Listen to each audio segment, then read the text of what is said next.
Meus irmãos, peguem as vossas Bíblias nesse instante.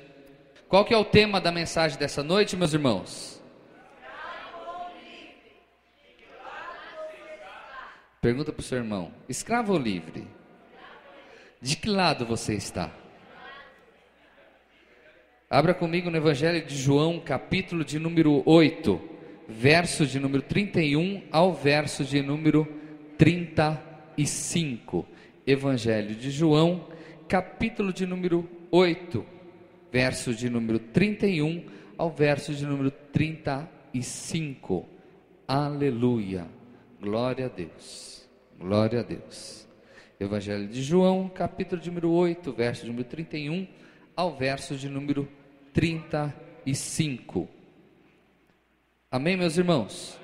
Jesus dizia, pois, aos judeus que criam nele: se vos permanecerdes na minha palavra, verdadeiramente sereis meus discípulos, e conhecereis a verdade, e a verdade vos libertará. Respondendo-lhe: somos descendência de Abraão, e nunca servimos a ninguém. Como dizes tu, sereis livre? Respondeu-lhe Jesus: em verdade vos digo que todo aquele que comete pecado é servo do pecado. Ora, o servo não fica para sempre em casa, o filho fica para sempre. Se pois o filho vos libertar, verdadeiramente sereis livre. Verso de número 36, eu falo, a igreja fala após mim. Vamos lá. Se pois, está fraco, mais forte. Se pois o filho vos libertar, verdadeiramente sereis livre. Se pois o filho vos libertar, verdadeiramente sereis livres. Oremos. Eterno Deus, amado Pai, nesse instante irei ministrar a tua santa e poderosa palavra, e eu peço que nesse instante eu diminua, eu peço que nesse instante eu não venha falar nada do meu intelecto, do meu querer, meu Pai, mas que neste momento eu venha ser conduzido pelo seu Santo Espírito, e que o seu Santo Espírito venha trazer à minha memória tudo aquilo que deve ser ministrada. Pois eu sei, meu Pai querido, de maneira nenhuma aquele que chegou aqui na tua casa sairá da mesma forma. Se porventura entrou alguém aqui triste, vai sair alegre. Se entrou alguém aqui, meu Pai, aprisionado por Satanás, vai sair livre e liberto pela tua palavra. Ah, Senhor, então colocai seus anjos poderosos ao nosso redor, que o nosso coração e a nossa mente esteja cativa ao Senhor, e todos esses irmãos que estão aqui, e os irmãos que estarão ouvindo, meu Pai, essa mensagem através da internet, através do CD, sejam ricamente abençoados. Pai querido, toma a vida desse pregador, que eu diminua e o Senhor cresça, e que a tua palavra vá e produza o resultado para o qual está sendo enviado. É que eu te peço e te agradeço em nome de Jesus. Amém. Glorificando ao Senhor, podeis assentar. Eu peço que os irmãos prestem atenção nessa mensagem, que é de extrema importância para nós. É um dos fundamentos do cristianismo. É um tema intrigante, né? Escravo ou livre, de que lado você está? Meus irmãos, Jesus está falando para os judeus, e diz a palavra que era para os dele, ou seja, eram judeus que já tinham aceitado a Cristo como seu Salvador, estava sendo conduzido por eles. E Jesus Cristo falou algo muito sério, falando que eles precisavam ser libertos. Mas, meus irmãos, ser libertos do quê? Eles eram escravos? Diga assim: não, eles não eram escravos. Tanto é que estavam seguindo Jesus Cristo. Então, por que Jesus falou isso para eles? Porque Jesus estava falando para os seus supostos discípulos que eles precisavam ser livres. E aí ele fala o seguinte: que todo aquele que comete pecado, ele se torna escravo do pecado. Pastor, nós acabamos de ler que aquele que comete pecado é servo do pecado. Eu tenho aprendido, meus irmãos, primeiro que o Novo Testamento ele foi escrito quase 100% em grego. E quando nós fazemos o bacharel em teologia, nós aprendemos grego. Nós não vamos terminar o bacharel falando em grego, mas nós aprendemos a ler e aprendemos a interpretar. No grego, meus irmãos, em qual a palavra foi escrita, o Novo Testamento, uma palavra tem dezenas de significado dentro do português. Então a palavra servo, que está nas nossas Bíblias, quer dizer doulos. Só que doulos existe em cerca de 20 ou 30 significados. E o significado mais correto para a palavra servo não é servo, e sim escravo. Em outras passagens que tem servo, quando Jesus falou que nós não seremos servo dele, mas seremos amigo, ali o doulos quer dizer servo. Mas aqui, meus irmãos, ele está sendo mais enfático. Ele está fazendo que o doulos, que a pessoa que comete pecado, ela é escrava do pecado.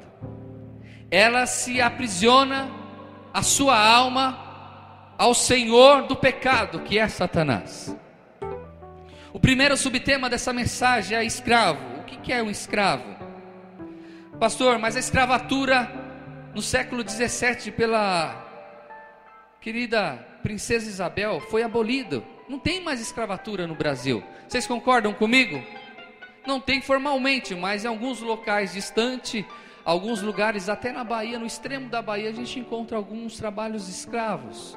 Mas nominalmente nós não temos no Brasil, porque já foi abolida. E você deve estar se perguntando, pastor, o que eu tenho a ver com isso? Eu não sou escravo, eu tenho o meu trabalho, eu sou livre, pastor. Eu tenho a minha família, eu vou onde eu quero, eu venho para a igreja, o senhor não me vê aqui? Eu vou para o shopping com a minha família, eu vou no teatro, eu vou em tantos lugares, eu sou livre para fazer o que eu queira. Preste atenção, escravo. Pessoa que não tem liberdade por estar dominada por outra pessoa. Escravo é aquele que não tem poder sobre si mesmo. Escravo é aquele que não tem desejo. Ele até tem, mas ele não pode cumprir com nenhum do seu desejo. O escravo pode falar, ligar para o seu chefe, ou naquela época ir até o seu chefe, ou até o seu dono e falar, olha, hoje eu não vou trabalhar, hoje eu tô com dor de cabeça. Ele poderia fazer isso? Poderia, meus irmãos?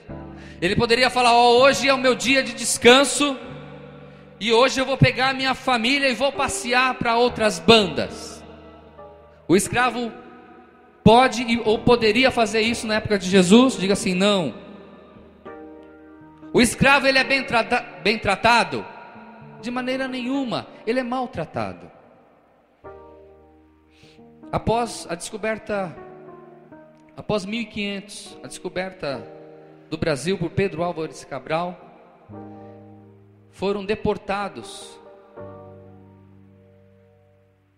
da África muitos e muitos escravos para trabalharem aqui no Brasil. Não foram? Esses escravos, eles eram vindo em grandes embarcações e dentro dos porões, aonde centenas de pessoas, centenas de escravos não conseguiam chegar até aqui porque morriam dentro desses porões, desses navios. Imagine a situação daqueles que ficavam vivos, tendo que ficar algum tempo, alguns meses para chegar até o Brasil, com pessoas sendo mortas e a carne apodrecendo naquele porão. Imagine como era a situação daquelas pessoas que conseguiam ficar vivas. Então diga assim, o escravo é extremamente maltratado.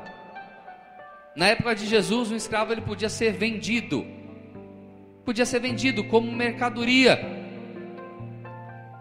Ficava o escravo na praça pública e o seu dono poderia vender. E às vezes fazia até um leilão para ver quanto davam, e ele podia vender como mercadoria. Na época de Jesus, meus irmãos, se porventura você devesse alguma coisa e você não tivesse condições financeiras para honrar, você tinha que entregar o seu filho como escravo para quem você estava devendo. Imagine se isso acontecesse isso hoje. Deveu a Casas Bahia. Que filho você tem? Ah, tem o Isaac. Então, é o Isaac. Meu irmão, escravo, e ainda hoje alguns países têm a escravatura, nós vimos que é algo terrível. E se porventura a própria pessoa não conseguisse pagar a dívida e não tivesse filhos, ia ser ele mesmo escravo do dono. Então, escravo, meus irmãos, é a pior situação que um ser humano pode chegar. Vocês concordam comigo? Ser escravo de alguém é algo depressivo. Ser escravo de alguém é algo que nenhum de nós queremos passar. Mas pasme com o que eu vou falar, meus irmãos. Jesus Cristo está falando que aquele que comete pecado, ele é escravo do pecado. Aquele que tem uma vida de pecado, ele se torna escravo. Quem é o dono dele? O pecado. Quem é o pai do pecado? Então a pessoa é filho de Satanás. Presta atenção. Lembramos o que Jesus falou: quem comete pecado é escravo do pecado. Pastor, o que é pecado? É tudo aquilo que nos impede de servir a Deus. Tudo que te impeça de fazer a obra de Deus. Tudo que te impeça de você servir a Deus é pecado. E existem algumas coisas que não são pecados, mas se tornam pecados em nossa vida. Futebol é pecado? Ver futebol é pecado? Não é. As irmãs vão falar: é, pastor, é nos pecadão bem grande. Mas, meus irmãos, voltando à palavra, se eu colocar na minha frente esse impedimento, e que isso vai impedir de eu fazer a obra de Deus, se torna um pecado. Não, hoje eu não pude vir, que hoje tem o clássico, e hoje meu time vai ganhar. Hoje não vai dar para vir para a igreja. Não, hoje não vai dar para fazer aquela visita, porque vai passar um jogo lá da Liga dos Campeões, e à tarde, e não vai dar. Não, pastor, não vai dar, o futebol é importante. Aí o futebol acaba sendo um pecado. Vocês estão compreendendo isso, meus irmãos? Existem algumas coisas que não são, mas se tornam quando nós colocamos isto na frente da obra do Senhor. E nós temos que tomar muito cuidado, meus irmãos, porque Satanás, ele é sorrateiro. Satanás, ele entra com um sapatinho de algodão, bem devagarinho. Sabe quando você está dormindo na sua cama e o seu filho vem bem devagarinho assim, ó? O Luquinhas é assim, ele vem bem devagarinho, deita na cama, quando acorda ele está junto com a gente. Fazendo uma alusão, meus irmãos, à astúcia do inimigo. Ele vem devagarinho, ele vem sutilmente. Ele quer fazer de nós o escravo dele de uma forma bem vagarosa.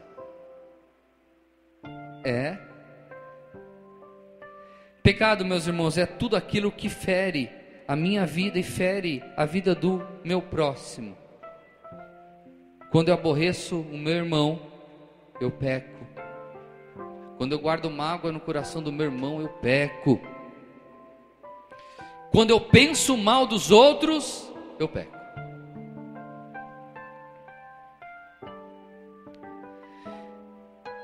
Eu perco o controle a partir do momento que eu cedo ao pecado. Aí eu me torno escravo do pecado. E aquele que é escravo tem domínio próprio? Diga assim: não. Aquele que se torna escravo do pecado, ele não tem domínio próprio. A pessoa se torna tão escrava, a pessoa se torna tão envolvida ao pecado, que ela muitas vezes não consegue sair. Ela não tem forças para sair daquele pecado. ela se sente embaraçada, é como um peixe no meio de uma rede, não consegue sair. E Satanás vai aprisionando a vida da pessoa, aprisionando, e cada vez mais ela vai ficando escravo, cada vez mais ela vai ficando envolvida, cada vez mais ela vai se envolvendo. A pessoa que acaba cometendo pecado, meus irmãos, ela se torna uma marionete na mão de Satanás. Quem sabe o que é marionete? Quem sabe? Tem um bonequinho e tem a madeira em cima com as cordinhas que ficam falando, vai para lá, vai para cá, e conduz. Aquele que se comete pecado, ele se torna marionete na mão de Satanás. Aí você vai me dizer, pastor, mas todos nós pecamos. Pergunta ao seu irmão, você peca? Claro que pecamos. Então todo mundo se torna marionete? Não, meus irmãos. Todo aquele que comete pecado e não se arrepende, se torna escravo do pecado. Pecar, pecamos, errar, erramos, se até em pensamentos assim, nós fazemos e pecamos e erramos, como nós suspeitamos mal de alguém, pecamos. Quando uma mulher chega perto de outras mulheres e olha para o sapato da suposta amiga e já cobiça, e que bonito, podia ser meu, já pecou. Eita pecado que acontece, né? Só que se você se arrepende, Senhor, me perdoa, Senhor, me perdoa. Existe uma advogada dessa, Deus Todo-Poderoso, Jesus Cristo Santo, e através da obra dele na cruz do Calvário nos purifica de todo pecado. Meus irmãos, e a pessoa acaba sendo escravo da vaidade, escravo do materialismo. Satanás toma conta da vida, que a pessoa só pensa em bens materiais, só pensa em ter uma casa maior do que o vizinho, só pensa em ter o carro do ano, e a pessoa acaba se envolvendo tanto com isso, que se afasta de Deus, se afasta do objetivo principal do cristianismo, que é amar o próximo como a ti mesmo. A pessoa que entra na escravidão do materialismo, ela acaba não vivendo uma vida, mas vive uma vida superficial, e não vive o melhor de Deus. Às vezes a pessoa é escravo da paixão, meus irmãos. A pessoa se apaixona por fulano, por beltrano, que não tem mais ninguém na frente dela. Ela abandona tudo. É uma paixão arrebatadora. Ah, mas é lindo, é linda. Ah, pastor, é que não dá, porque agora eu tenho que ficar com fulano e ciclano e tal. E a pessoa, quando vê, ela está envolvida, meus irmãos, a tal ponto que ela se torna escrava do pecado. Não tem mais domínio sobre si mesmo. Amém, meus irmãos? A pessoa se torna escrava do rancor, da mágoa, não consegue perdoar ninguém, guarda mágoa por causa de tudo, ninguém é bom para ela, tudo que faz está errado, é uma tribulação, se torna escravo. Segundo subtema, o outro lado da moeda se chama liberdade. Fala assim, liberdade. Fala para o seu irmão aí, liberdade. Significa direito de proceder conforme nos pareça, contanto que esse direito não vá contra o direito de outrem. É ser livre.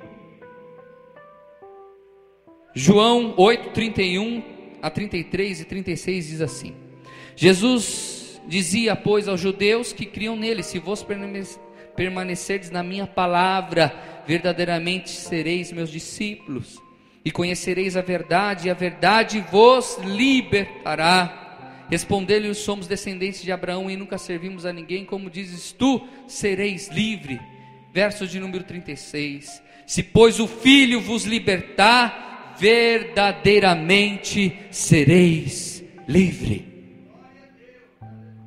Pastor, que verdade é essa que eu tenho que conhecer para eu ser livre do pecado? A verdade se chama Jesus Cristo. A verdade se chama a obra que Ele fez na cruz do Calvário. E quando eu creio na obra que Ele fez na cruz do Calvário, e quando eu creio dentro do meu coração, que Ele morreu pelos meus pecados, aquele sangue vertido na cruz do Calvário me perdoou e me perdoa de todos os meus pecados, neste momento eu sou livre da escravatura, eu sou livre do pecado. Eu tenho que crer em meu coração. Se as minhas palavras estiverem em vós, se crer, sereis livre. Você pode glorificar o Senhor?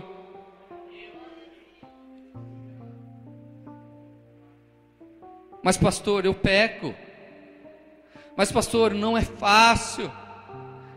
Nesse mundo onde eu estou, a sociedade que permeia, o meu trabalho, no meio da minha família, eu acabo me corrompendo.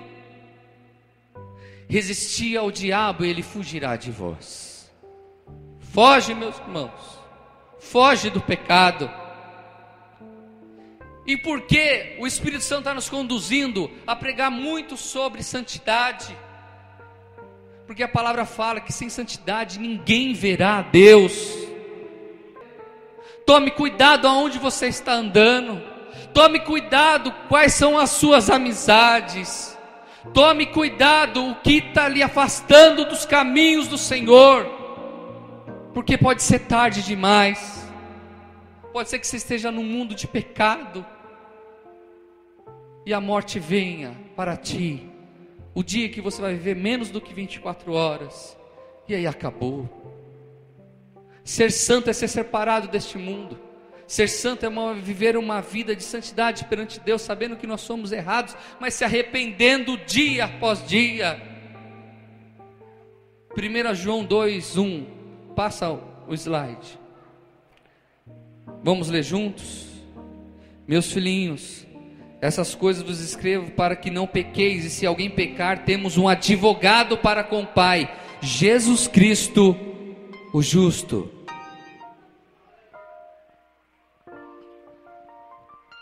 O que difere, meus irmãos, crentes de crentes, é quando ele se arrepende daquilo que ele fez. Mas não é aquele arrependimento hipócrita, aquele arrependimento da boca para fora. Ah, eu perdoo. Senhor, perdoa. Errei. Aí no outro dia comete o pecado de novo. E aí começa a cometer o mesmo pecado de novo. E aí por diante vai pecando, que se torna iniquidade. O que é iniquidade? Iniquidade é o mesmo pecado feito constantemente, se torna iniquidade. A pessoa não se arrependeu. Mas meus irmãos, se eu e você chegarmos todo dia à noite ou pela manhã e dobrarmos o nosso joelho com sinceridade e pedirmos perdão a Ele, ao Pai, falando: Senhor, teu filho, o nosso irmão, nosso Pai amado, morreu na cruz do Calvário, e diz a palavra que Ele é o nosso advogado, e se nós pecarmos, diz o advogado: Pai, me perdoa, eu falhei, eu menti, eu pequei contra o irmão, eu fiz alguma obra ilícita, me perdoa, Senhor, eu não vou fazer mais. O Senhor é fiel e justo para lhe perdoar. A sua vida tem que ser uma vida cotidiana, tem que ser algo metódico. Todo dia você tem que pedir perdão sincero e se arrepender. Eu vejo pessoas aprisionadas, meus irmãos. Eu vejo algumas pessoas com a vida tribulada. Eu vejo algumas pessoas que não conseguem viver o sobrenatural de Deus em suas vidas, que tem rancor, que tem mágoa, que não consegue perdoar, e muitas vezes gera a doença na vida da pessoa, e a pessoa não se arrepende, a pessoa é soberba, a pessoa é terrível. Tem uma parente da minha mãe, evangeliza ela há uns 15 anos, sempre falando do amor de Deus, falando para que ela venha se converter, se arrepender dos seus maus caminhos. Um belo dia ela chegou para minha mãe e falou: eu não creio em Jesus, Jesus não existe. E quando nós tínhamos culto na garagem do Cavalieri, ela ficava furiosa com os louvores que eram entoados lá. Essa mulher tem uma vida, desculpe a expressão da palavra, mas uma vida desgraçada. O marido morreu de câncer esses meses. Todas as filhas têm uma vida tribulada. Outro filho envolvido nas drogas e não quer Jesus. Sabe, a única coisa que Jesus quer daquela vidinha é que ela se arrependa. Jesus não está interessado na tua conta bancária. Jesus não está interessado no quanto você faz pela obra dele. Se você não se arrepender sinceramente, tudo isso é em vão. Se você não analisar a sua vida e ver aonde você está falhando, é em vão. Porque nós tanto batemos na tecla que você tem que ouvir a palavra de Deus, que você tem que orar, você tem que buscar Deus. Quanto mais próximo eu chego à luz, mais eu vejo aonde eu estou falho. Se você estiver com sua roupa manchada ou alguma sujeira, no escuro você consegue ver? Consegue, meus irmãos? Pergunta para o seu irmão, você consegue ver na sua roupa? Mas você chega num holofote, uma luz muito forte, fique de baixo ou de frente, você vai ver até os cílios que caiu, ou alguns pelos que esteja na sua roupa. Quanto mais próximo você chega de Jesus, mais você vai vendo quanto você está impuro. E aí cada vez mais eu vou me arrependendo, cada vez mais eu vou me purificando, cada vez mais eu vou me arrependendo, cada vez mais eu vou me purificando, cada vez mais eu vou me arrependendo, cada vez mais eu vou me purificando, eu vou me purificando e vou enchendo o Espírito vai enchendo a minha vida, e eu vou sendo uma bênção para as pessoas, uma bênção para o reino, e assim por diante, de glória em glória, de vitória em vitória. Aí eu não fico mais falando, não, no passado que eu era usado por Deus. Ah, pastor, há 10 anos atrás eu profetizava. Há 10 anos atrás eu era santo, mas hoje não é mais assim. Eu posso lhe falar, hoje eu sou melhor do que ontem, e amanhã eu serei melhor do que hoje, porque eu tento caminhar de glória em glória, de vitória em vitória, e me arrependendo dia após dia. Quando o cristão ele acaba achando que o pecado é normal, é a sociedade onde nós vivemos. Ah, pastor, é moda, não tem problema. Mentir um pouquinho não tem nada a ver. Ah, fazer alguma coisa para trapacear, acho que é normal. Eu vou me contaminando e vou me contaminando, aí eu vou voltando e a luz vai se afastando, e eu vou me sujando, e eu vou me sujando, eu vou me afastando, e quando eu olho eu estou imundo pelo pecado, eu olho e eu não consigo ver aonde eu estou pecando, porque eu estou sujo e eu não me arrependo, e aí se torna um vício, porque eu me torno escravo do pecado, e aí o pecado se torna o meu dono. Quem está entendendo? Aleluia, o Espírito Santo está aqui no meio de nós, meus irmãos. Oh, aleluia. Meus irmãos, aquele que é livre no Senhor, a fé dele não é circunstancial. O que você quer dizer com isso? Aquele que é convertido e que vive uma vida de arrependimento, está na luz, ele não é circunstancial. Está passando por problema financeiro, está desempregado, alguma saúde na família, mas a pessoa não falta um culto na casa do Senhor, a pessoa continua orando pelos seus irmãos, continua fazendo a obra, e quando pergunta como está a sua vida, está tudo bem, pastor, vai tudo bem. Aquele que está na luz e é liberto pelo Espírito Santo de Deus, que tem uma vida de arrependimento, meus irmãos, ele não é circunstancial. A geladeira tem tudo lá dentro de bom. Você abre a porta da sua despensa, tem muitos Del Valles. Fala aí, comida gostosa, meu irmão. Massa para lasanha, arroz, feijão, dispensa por o mês inteiro. Ele abre a despensa e dá glória, glória. Agora pode chegar num dia, meus irmãos, eu já te passei por isso, de você abrir a geladeira e falar, cadê a água? E dá eco, fica água, água, água, água. Cadê? Só que a minha fé, meus irmãos, não pode ser abalada por isso. Quando eu abrir a minha despensa, ou abrir a minha geladeira, der um eco, eu vou glorificar a Deus por ser salvo e ter o nome escrito no livro da vida. Eu sei que vai passar. Aquilo que eu falo, o cristão passa pela prova, mas ele não vive na prova. Existem algumas circunstâncias que Deus permite você passar para lhe moldar, para mostrar que Ele é Deus na sua vida, para te trazer para essa luz, para te trazer para o arrependimento. Amém, meus irmãos?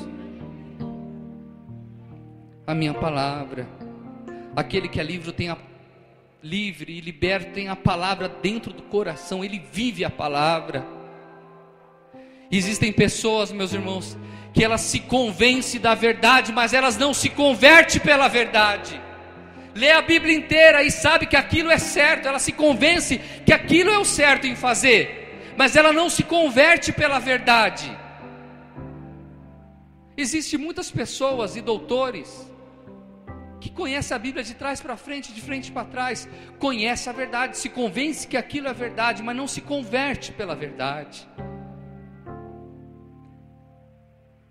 Se converter pela verdade é quando nós lemos o Salmo 91, e o salmista e Davi fala que nenhum mal sucederá, nem praga alguma chegará à minha tenda. Ele, cheio do Espírito Santo, escreveu isso. Eu tomo posse para a minha vida.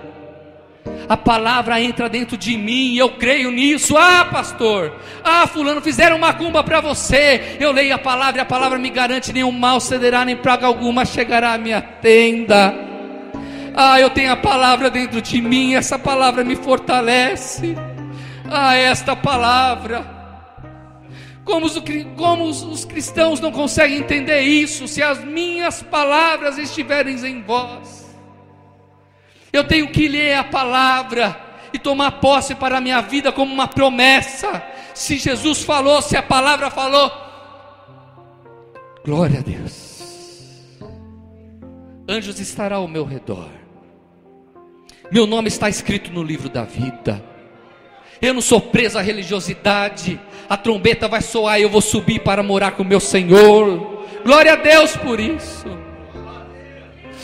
Glória a Deus por isso.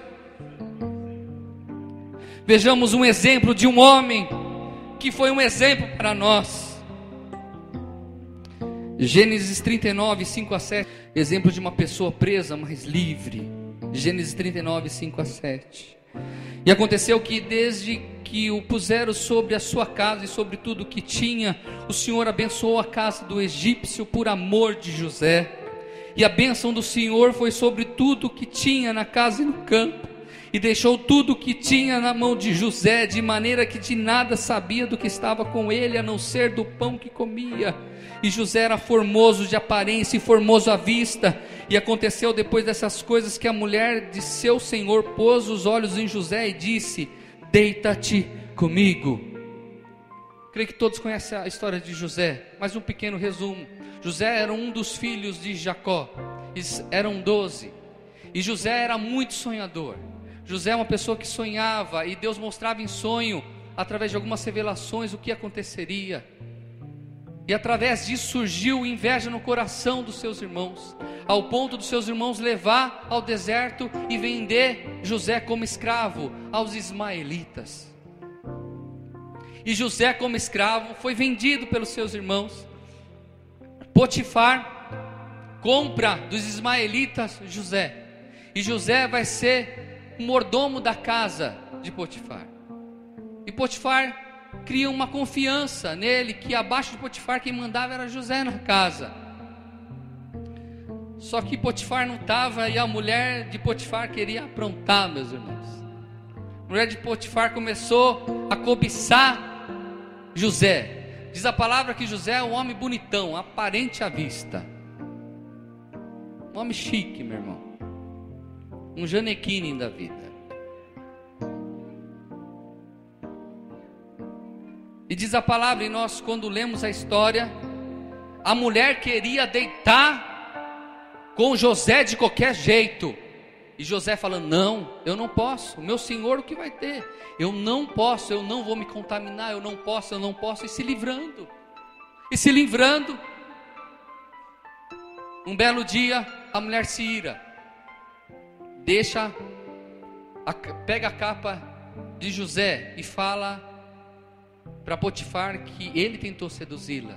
E aí segue a história.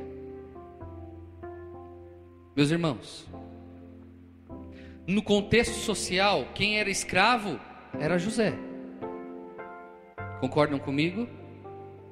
Mas na realidade, quem era escravo ali era a mulher de Potifar. Você pode estar passando por algumas situações difíceis, algumas situações espirituais complicadas, que parecem um grande deserto.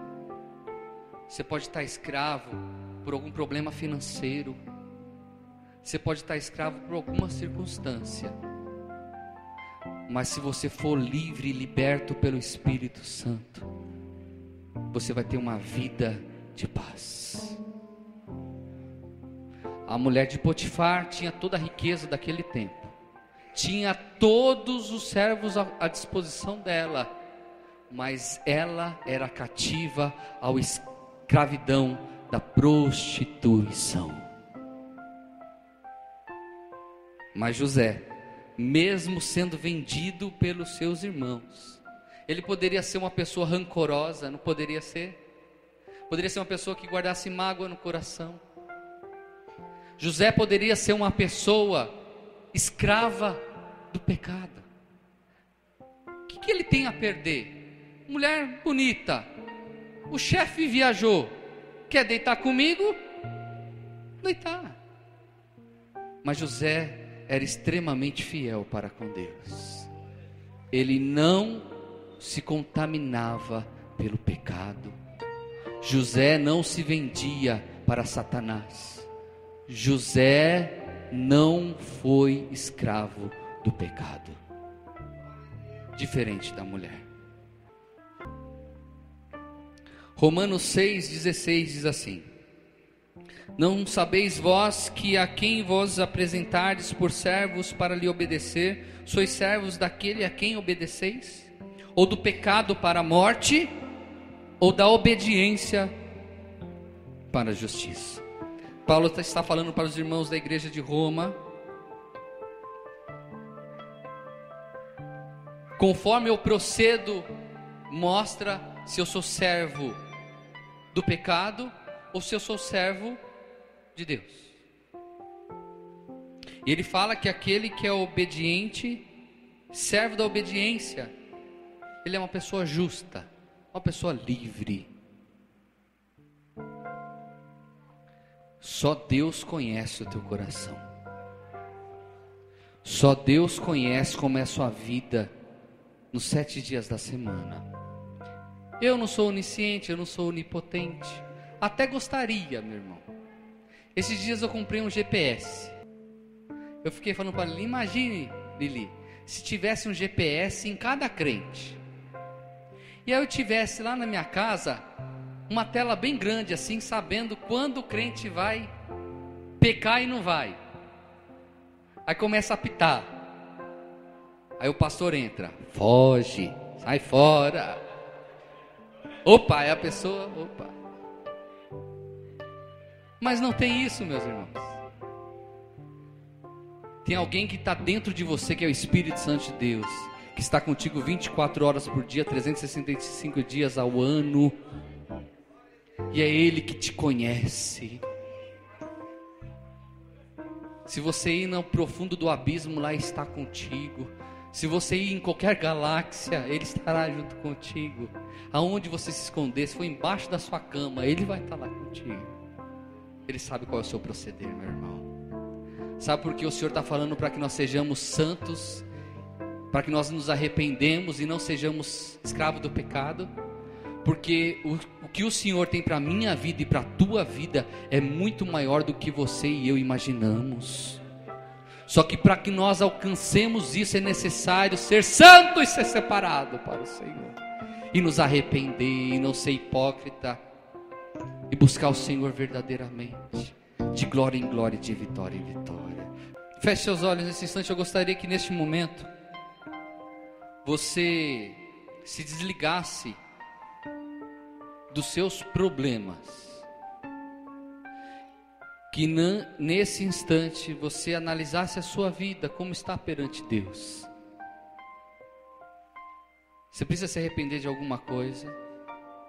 Existe alguma coisa que você está fazendo no seu dia a dia que você sabe que é pecado e você está se tornando escravo dessa tal coisa? Hoje é uma noite de arrependimento. Hoje é uma noite que o Senhor está lhe dando a oportunidade de se arrepender. De se arrepender. Eterno Deus e amado Pai, comece a orar ao Senhor. Fale agora, meus irmãos. Declare, se você tem alguma coisa que você precisa melhorar, fale ao Senhor, declare. Pai, a Tua palavra foi ministrada nessa noite. E eu sei, meu Pai querido, que é impossível a pessoa ser servo do Senhor e continuar sendo escrava do pecado. Mas eu peço nesse instante, meu Pai, eu peço neste momento que o Senhor venha visitar cada coração aqui. Eu peço que o Senhor venha visitar cada vidinha que está aqui nessa noite e venha nos perdoar de todos os nossos pecados. Venha perdoar de todas as nossas falhas. E que nós sejamos ricamente abençoados. Ricamente abençoados. Ricamente abençoados. Ricamente abençoados. Ah, meus queridos, Espírito Santo habita no meio de nós. O Senhor quer que você seja santo para Ele. Ele não te divide você com ninguém. Nenhum pecado tem poder sobre a tua vida. Eu renuncio, diga assim: eu renuncio toda a obra das trevas sobre a minha vida. Fale. Pai, como ministro do teu evangelho, como pastor dos seus filhinhos, eu denuncio toda a obra das trevas sobre a vida dos teus filhos. E perdoa os teus filhos, Pai amado. Perdoa os teus filhos, perdoa os teus filhos, perdoa os teus filhos. Receba o perdão do Senhor sobre a tua vida nessa noite. Receba o perdão, Senhor. É que eu te peço e te agradeço, em nome de Jesus.